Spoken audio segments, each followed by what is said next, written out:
Hey everybody, Drew back here with Because Jitsu. I got a couple live rolls on tape a little while ago. Thought I'd do some narration over top of it. I like to catch rolls every now and again on tape just in case any crazy foolishness happens and we can go back to it and check it out. See how in the world things went down, which is kind of fun. So here I am rolling with one of the wiliest blue belts maybe on planet Earth. Alvin here. You may recognize him from our tutorial videos. He's our resident Placido. Trying some funky moves on him there. He's having none of it. He is one of the squirmiest, most dynamic blue belts I've ever met. He's like 113, well, maybe like, he's probably like 70 pounds soaking wet. He says he's like 130. I think he's lighter. He's like a feather, but he's a feather that is imbued with some sort of mythological power that can be called forth at any given time. He has what we like to colloquially refer to as the Elven Afterburner. And he can turn that thing on a dime, at the flip of a switch, as you'll see here as he blasts out my triangle. Kaboom! That's the Elven Afterburner right there. He's laughing because he knows.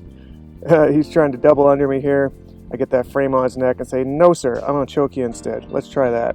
Doesn't work, I'll take mount. That works. Nope, he gets a leg in. Okay, so we're fighting back in the guard. Is okay. I'm going to put some squish down.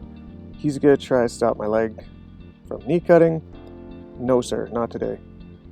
So we here in the side control, trying to control this force of nature in Elven, Mr. Blue Gi. I'm looking to get to mount where I love to be.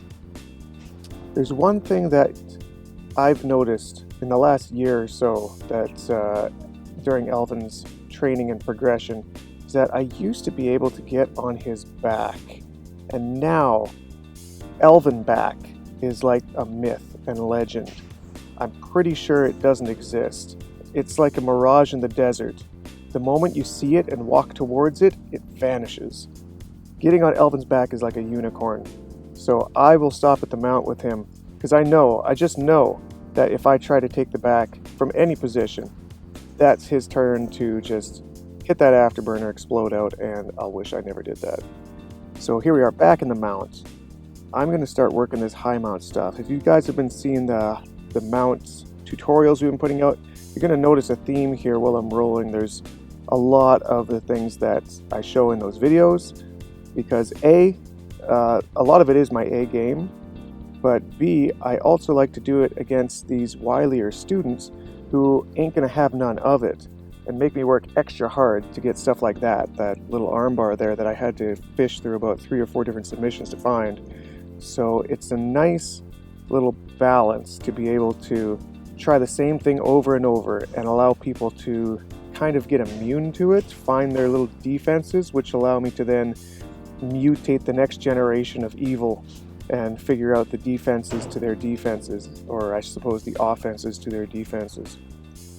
And here we are again, putting that squish down, getting that knee cut, which I love oh so much. Kind of sitting on his knee there. Okay, I got it out. That's good.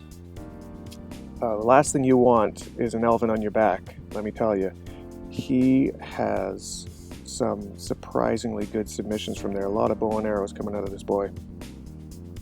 So you'll notice there I was sort of sitting in that knee on belly position instead of taking him out, and that's why, because he's waiting for me to do that, and he trapped it. So here we go. I tried myself what is that, samurai roll, I guess some people call it, to try to take the back, and it's just like, ha-gaboom! No sir, not going to happen today. He flip-flops, manages to out afterburner me, pulls that Elven magic out, and we're back in mount. So thankfully, at least I'm past the guard still, because he is, oh, here's another thing about Elven. I don't think you see it in this roll, but you'll see it in future ones if we get them on tape, is he's been eating up that Keenan Cornelius lapel stuff, and he is a real pain in the ass if he gets a hold of your lapel, let me tell you. So the last place people want to find themselves against Elven is in his guard with a lapel in one or both hands. He'll make you wish that you weren't wearing the gi. So there I'm stapling the arm. That's something I've been playing with a bunch because it just makes your life a whole lot easier when you don't have to worry about hands being connected from the high mount. as you see he's trying to do right there, but I'm holding his hand so he can't connect it. Trying to fetch up that armbar. Oh, we hit what I like to call the gram dab. No, I take that back, not hit.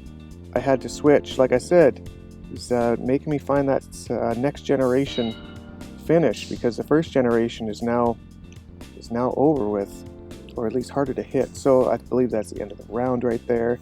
We're going to speed forward. Our next wonderful contestant, Derek.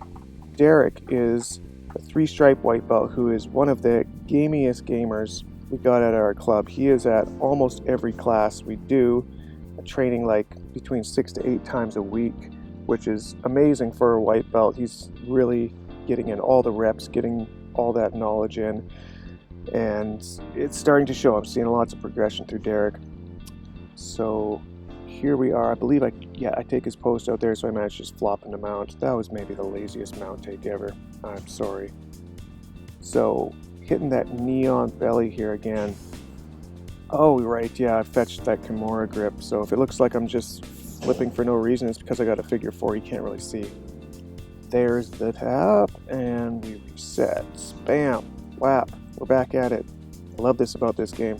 Doesn't matter what happened, you're back at it until that buzzer goes.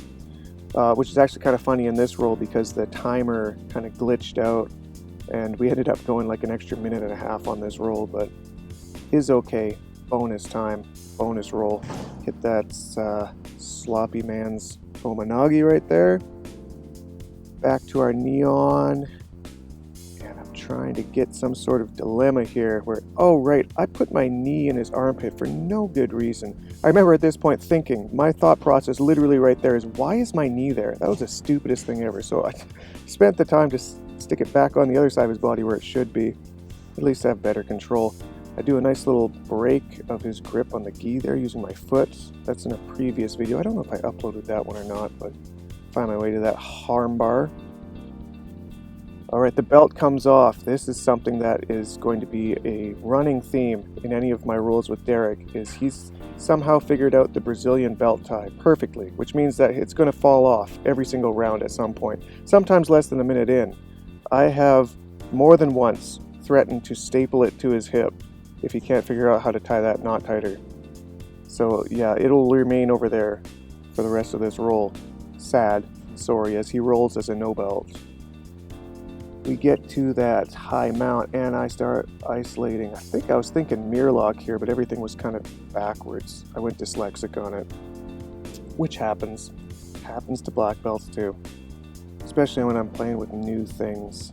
I kind of, a lot of trial and error. We are, going for that far side armbar, and he hides it. See that? See? Somebody who doesn't know my game might have fallen for that, not Derek. He's seen that play, I don't know, 100 times. I am going to do a funky little back take right there. Whoop! That was a kind of a whoops position that I turned into a better one. We roll out of screen a little bit, and I believe I'm fetching up, a bow and harrow. Swap.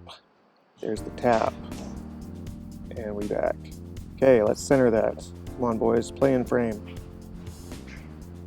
We slap and bump like gentlemen of the fine, gentle art. Starting with a couple low butterflies in here, see if I can play with his balance, and I do. Whammo! Hit that dummy sweep back to knee on belly, past the guard. And we riding that knee on belly. You see that? I like to do that so that I don't give up mount on the way up. I kind of wait for my timing to bring that leg over, so they don't get to guess when I'm going to bring it over. It's a nice little control, actually, just sort of sitting there. And here's the gram dab. So this one's in our mount attacks video. If you don't believe that it's doable in a roll, trust me, I hit this one a lot. So I break the grip, hit that thing. It's a shit position to get in on the bottom, trust me. It does not feel good on the old arms. All right, we playing some spider. A little bit of lapel in there too for no reason. I don't think I had any idea what I was going to do with that. I just grabbed it because it was dangling. It's like a fish in a lure. Like, yeah, sure, I'll take that for no reason. So feet on hips, we got spiders and another lazy Tomonagi. Okay, we back to mount, bring it up high. Gonna turn that corner, trap that arm. I think I was thinking choke here. There is a choke that I've been playing with from this position, that dilemma position, that I haven't put on the video. One of those ones I'm still tweaking. And yeah, I couldn't tell you what that was. I think that might have been the choke. Thankfully, it was hidden by my body, so you don't get to learn that one yet. Still figuring it out. Foot and bicep. Oh, we're going De La Hiva here. Let's see if I had any plan whatsoever. Yeah, we get the knockdown. I didn't know where I was going there. I couldn't decide to berimbolo or mount. And just sort of waited a little too long. Ended up coming up. Windshield wipe over to the knee on belly. Again, that's a theme you'll see in a lot of my rolls, is I like to get to knee on belly because I find it's a nice little holding position to see how they react. And you can either take mount or a long step to the other side, take back, depending on how they like to play it. So, what am I doing? Oh, right, I remember this. I was running an experiment here. I've got a no-arm Von Flew where I'm just throwing shoulder pressure into his neck, and I was curious if I could get a tap from there. Derek, untappable with that. Derek is a strange creature when it comes to chokes. He's been in some, oh, speaking of chokes, this one's horrendous. Call that one the garbage compactor. I can go over that in another technique tutorial. But just regular run-of-the-mill chokes. I am almost certain that if you were to get an MRI of Derek's neck, he's got a third carotid arteries hiding somewhere in the back, because he will sit in a full-on bow and arrow or a full-on cross choke or clock choke and just wait for your arms to burn out. I don't know how he does it. Like, I could understand if he had a super thick neck like some big biker dude, but he's built like me. And I've really got to figure out how that works. If there was some like aftermarket surgery he did to make himself unchokeable. It was quite frustrating for a while to try to figure out how to choke this guy. I'm gonna garbage compact him again? Dude, I'm mean. That was cruel. Why would I do that? So anyways, those were our rolls for the day. Hope you enjoyed it, guys, and we'll see you on another one of these. Make sure to subscribe, like, drop a comment, and we'll see you soon.